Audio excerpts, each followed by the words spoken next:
bem-vindos, meus queridos amigos e irmãos no Senhor, a este 13º dia do nosso retiro quaresmal.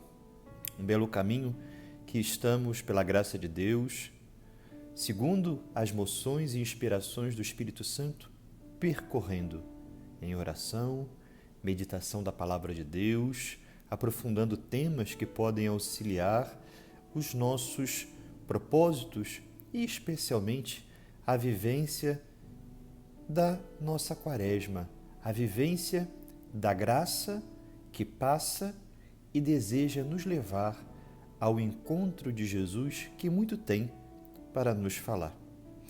Desejo a todos que esse tempo de retiro até a Quinta-feira Santa seja de grande proveito para a nossa alma e também para o apostolado com os nossos amigos, familiares. Não deixem de indicar estes vídeos e outros do apostolado in Veritatem para que assim possamos conhecer mais a doutrina da Igreja Católica, termos ferramentas e recursos para bem desenvolvermos nossa vida espiritual.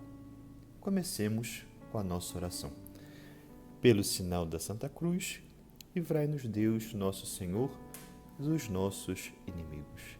Em nome do Pai, e do Filho, e do Espírito Santo. Amém. Recebei, Senhor, minha liberdade inteira. Recebei em minha memória, minha inteligência e toda a minha vontade.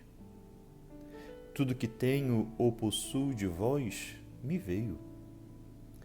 Tudo vos devolvo e entrego sem reserva, para que a vossa vontade tudo governe. Dai-me somente vosso amor e vossa graça. E nada mais vos peço, pois já serei bastante rico. Pai nosso, que estás nos céus, santificado seja o vosso nome. Venha a nós o vosso reino, seja feita a vossa vontade, assim na terra como no céu.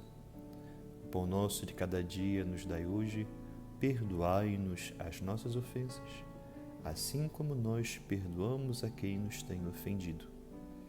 E não nos deixeis cair em tentação, mas livrai-nos do mal. Amém. Hoje, a Igreja nos proporciona, através de sua liturgia, o Santo Evangelho segundo São Lucas, capítulo 6, versículos 36 a 32. Somente 2 versículos. Lucas 6, versículos 36 a 38. Leia agora aos senhores. Sede misericordiosos, como vosso Pai é misericordioso. Não julgueis, para não serdes julgados. Não condeneis, para não serdes condenados. Perdoai, e vos será perdoado. Dai, e vos será dado. Será derramada no vosso regaço uma boa medida, calcada, sacudida, transbordante, pois com a medida com que medirdes, sereis medidos também. Terminamos de escutar, meus queridos, obras de misericórdia.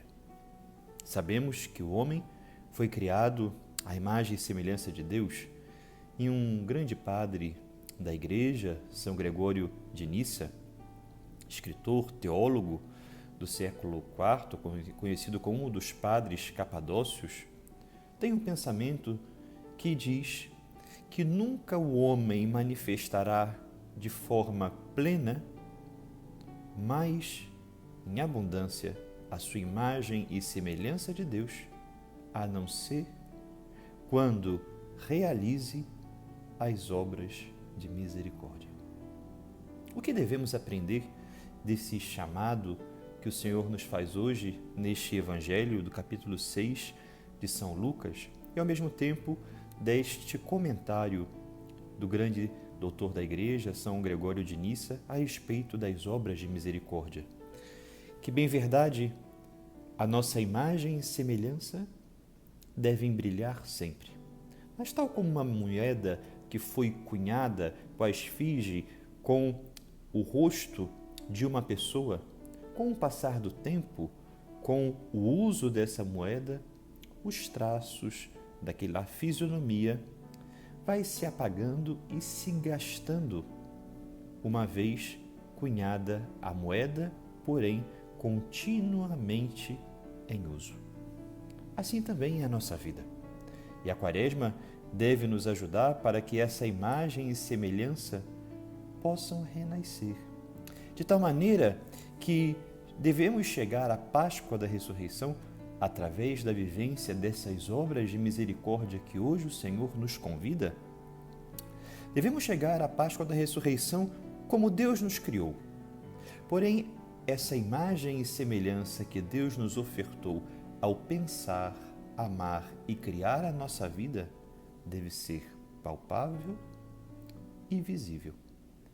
É por isso que esses 40 dias de retiro quaresmal nos levam a uma maneira, a um caminho ou um método de refazer, através das obras de misericórdia, a confecção do amor de gratuidade, que nos assemelha tão fortemente ao amor de Deus na vivência de um bem que nos leva à santidade e, sobretudo, de um bem que nos faz cada vez mais portadores daquilo que Deus deseja: misericórdia, perdão, generosidade, abundância de bens materiais para os necessitados, despreendimento do tempo e do coração, dando prioridade para o que nos pedem e nos deixando sempre por último na conta dos nossos interesses ou no planejamento das nossas vontades. Quero, nesse dia, meus queridos amigos, conversar, abordar uma temática que penso que é muito interessante para a nossa Quaresma. Os senhores já viram que algumas vezes abordei pensamentos de São Bento de Núrcia, grande padroeiro, pai, podemos dizer, do monaquismo ocidental, que escreveu a famosa regra de São Bento, que, podemos dizer, evangelizou assim a Europa, os bárbaros, fazendo com que os grandes vilarejos e cidades do velho continente europeu nascessem ao redor das abadias, como, por exemplo, a abadia de Monte Cassino, onde se encontram os restos mortais de São Bento, onde o próprio São Bento foi abade e lá viveu a sua Páscoa, o seu trânsito para o céu. Os senhores já viram que é muito importante a espiritualidade monacal para a nossa vida, independentemente da vocação, do estado de vida, solteiro, celibatário, casado, viúvos, sempre os monges, independentemente da regra de São Bento, mas também os padres do deserto, então que antecedem a São Bento nessa vivência no Oriente de uma vida não solitária, mas de uma vida radicalmente consagrada a Deus e ao próximo, porém na solidão do deserto. A espiritualidade monástica tem muito a nos ajudar nesse caminho de conversão quaresmal. E hoje eu queria apresentar aos senhores, para que não somente cresçamos em conhecimento, mas que façamos o nosso tão importante exame de consciência diário e os nossos propósitos, de Quaresma. Por que recorrer a esta espiritualidade? Sabemos que até o momento em que o Império Romano oficializou o cristianismo como a religião do povo, a Igreja viveu o tempo dos mártires. Porém, depois dessa oficialização do cristianismo como religião do Império, aconteceu um grande relaxamento espiritual e moral.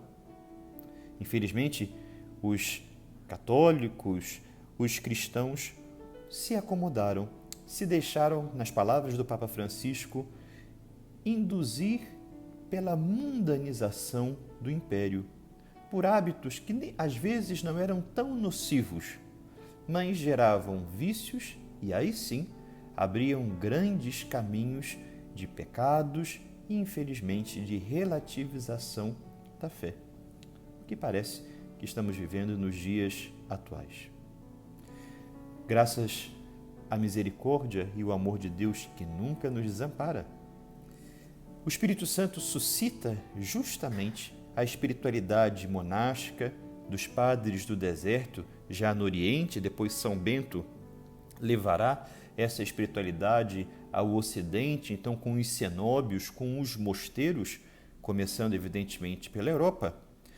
A espiritualidade monástica, ela surge justamente como uma fórmula para manter ou recordar a chama da luta pela santidade aquele povo cristão que havia arrefecido em suas metas, em seus horizontes de amor e de serem ofertas vivas agradáveis à misericórdia divina. Alguns tendem a reduzir a espiritualidade monástica somente à fuga do mundo, mas não.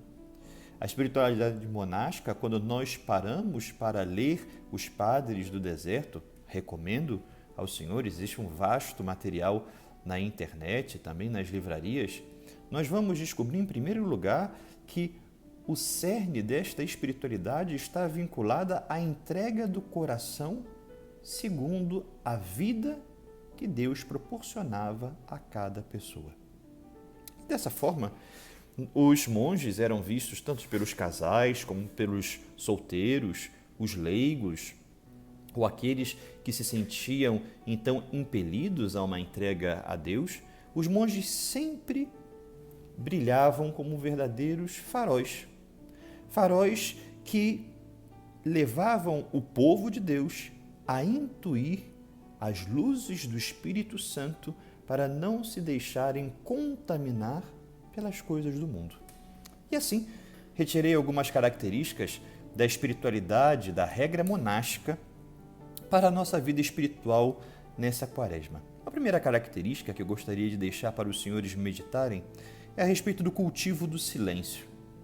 Contrasta muito com a cultura do ruído a qual nós estamos submersos ou inseridos.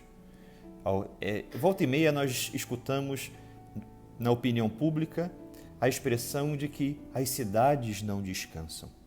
Parece que temos um certo vício pelo barulho e nos incomodamos com o silêncio. Meus queridos, quantas pessoas não precisam fazer a refeição com a televisão acesa? Quantas pessoas não precisam, ao chegar em casa, imediatamente ligar a televisão ou escutar alguma coisa no celular ou ter o celular por perto a todo momento? Temos medo ou talvez uma certa dificuldade no cultivo do silêncio. A quaresma poderia nos ajudar a apurar essa capacidade de sintonizar com a voz de Deus, mas também com a voz das pessoas que nos falam, ao vivo e a cores.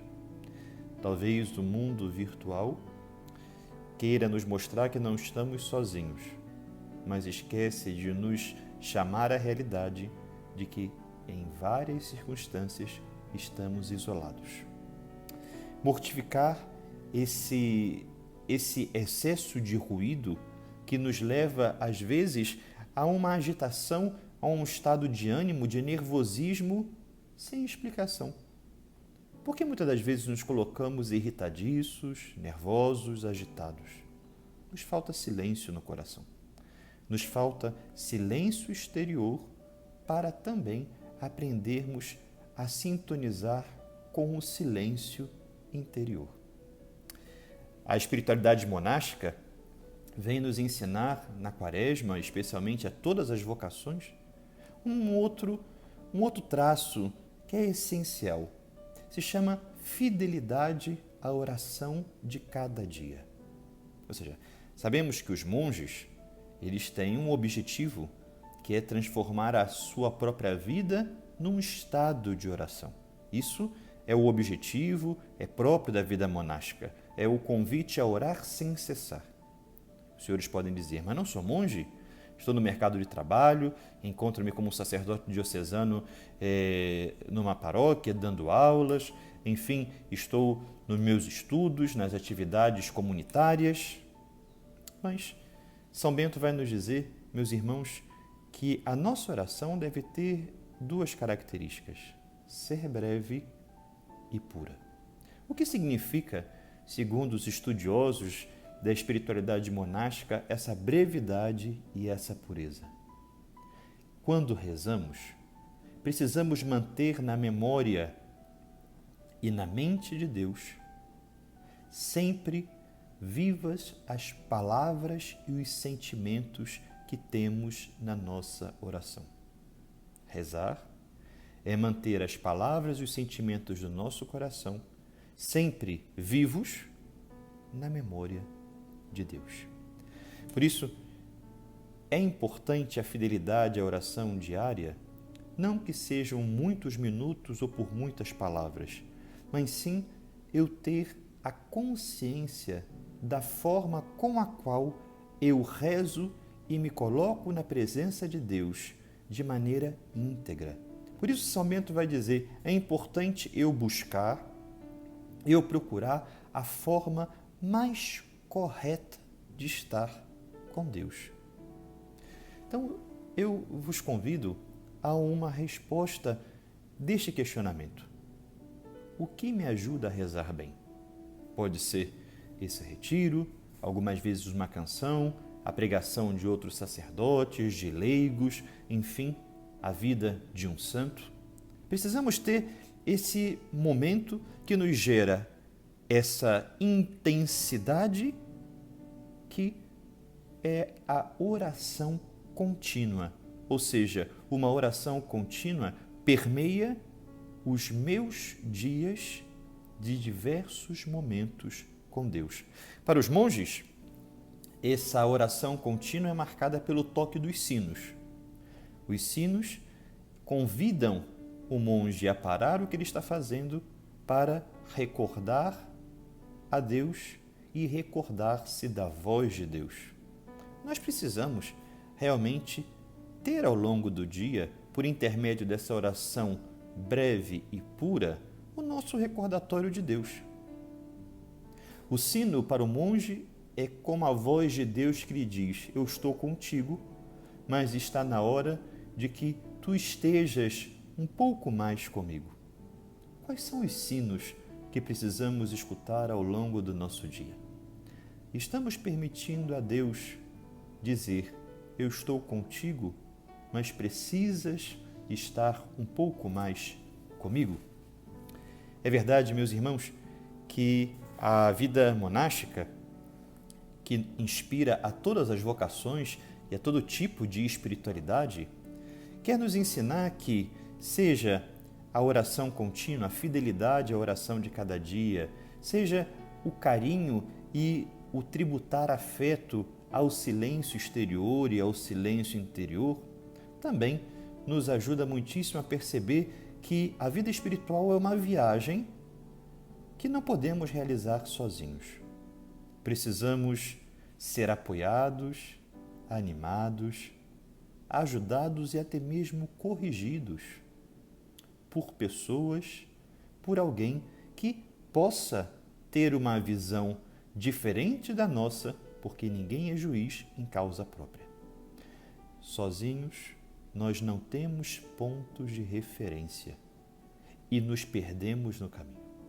Daí surge a necessidade de rezar em casa, convidar os nossos a rezar, mas também participar de nossas paróquias, movimentos, diversos carismas que nos tiram dessa vivência isolada de espiritualidade, porque quando acontece o isolamento, nós nos abrimos às insídias do maligno. Toda a vida espiritual precisa de uma sombra que abrigue e dê descanso espiritual. Descanso espiritual para abrir o coração das lutas, tentação dita, batalha vencida. Abrigo e descanso espiritual para ter em quem confiar as alegrias e as dores, sabendo que nem sempre essa pessoa coincidirá com a minha maneira de ver, mas desejará gratuitamente o melhor porque me ama sem interesse. Me ama sem querer algo ou tirar algum proveito da minha vida, da minha história ou do meu coração. E isso está cada vez mais fundamentado na necessidade de sermos acompanhados por diretores espirituais, por confessores, de termos as conversas e aconselhamentos, porque, volto a dizer, a vida espiritual é como uma viagem em que não podemos fazer sozinhos. Qual tem sido a sombra onde o senhor ou a senhora se abrigam para descansar e obter um refrigério espiritual? É muito válido todo o apostolado pela internet, como esse que estamos fazendo, os inúmeros cursos, os programas radiofônicos.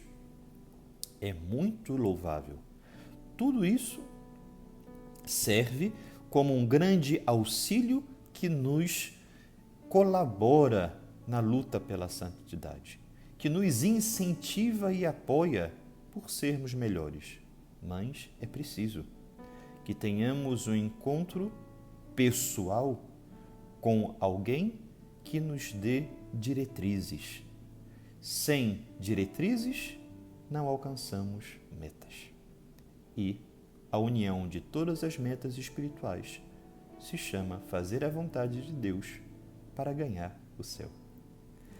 Eu quero encerrar esse último aspecto da vida espiritual, colaborada, ou melhor, ajudada, auxiliada pela vivência da espiritualidade monástica, seja através dos escritos e dizeres dos padres do deserto, ou então da regra de São Bento, onde a vida monástica nos ensina a todos nós que somos vocacionados, mediante qualquer estado de vida, a buscar o tempo para a palavra de Deus e o conhecimento da vida dos santos. Dedique a cada dia um tempo para ler a vida de um santo e também para ler e debruçar-se espiritualmente na palavra de Deus. Coloque-se num ambiente tranquilo. O senhor pode pegar, a senhora, a História de uma Alma de Santa Teresinha, as Confissões de Santo Agostinho. Existem tantos livros espirituais escritos por santos e também biografias, porque precisamos, como católicos, conhecer mais a vida dos santos e entrar na escola dos santos. Os santos e também a oração com a palavra de Deus, a leitura orante, a Lexio Divina, nos proporcionam alimento. Na nossa vida espiritual, nós não podemos permitir nenhum tipo de anemia. Ainda que não tenhamos paciência, não gostemos de ler, nós precisamos exercitar, nem que sejam 3, 5 minutinhos por dia. Permita que Deus fale e ilumine sua vida por sua palavra e pela vida dos santos. Alguns possuem certa inquietação e veem nesse tipo de leitura algo entediante ou até mesmo enfadonho. Se possui uma dificuldade de ler, não custa procurar os recursos via áudio. E assim, nós vamos nos separando daquilo que o maligno deseja, a confecção de um pensamento único medíocre. Se nós percebemos a sociedade moderna que está distante dos parâmetros da santidade e cada vez mais surda a palavra de Deus, nós estamos constatando o quanto o coração do homem na sociedade moderna está muito distante da originalidade do coração que Deus nos deu? Peçamos direcionamentos a Deus a partir dessas características da espiritualidade monástica, da vida monástica para todas as vocações, rezando o Salmo 142, um salmo tão especial para nos oferecer luzes e direções. Assim, esse retiro também deseja ser uma grande direção espiritual coletiva para todos os senhores. Não brinquemos com o tempo e com a graça da Quaresma. Não brinquemos com o tempo. O tempo é de Deus. O tempo está a favor da nossa salvação. E agora convido os senhores para nós rezarmos a oração atribuída ao Papa Clemente XI. Meu Deus, eu creio em vós, mas fortificai a minha fé. Espero em vós, mas tornai mais confiante a minha esperança. Eu vos amo, mas afervorai o meu amor. Arrependo-me de ter pecado, mas aumentai o meu arrependimento. Eu vos adoro como primeiro princípio, eu vos desejo como fim último, eu vos invoco, eu vos louvo como benfeitor perpétuo, eu vos invoco como um benévolo defensor. Que vossa sabedoria me dirija, vossa justiça me contenha, vossa clemência me console, vosso poder me proteja. Meu Deus, eu vos ofereço meus pensamentos para que só pense em vós, minhas palavras para que só fale em vós, minhas ações para que sejam do vosso agrado, meus sofrimentos para que sejam por vosso amor. Quero o que quiserdes, porque o quereis, como o quereis e enquanto o quereis. Abençoe-vos Deus Todo-Poderoso, Pai e Filho e Espírito Santo. Amém. Deus os abençoe. Um dia muito feliz e abençoado. E muito obrigado por rezar conosco, por nos dar a oportunidade de vivermos juntos esse dia da Quaresma. Até amanhã, no nosso 14º encontro do Retiro Quaresmal.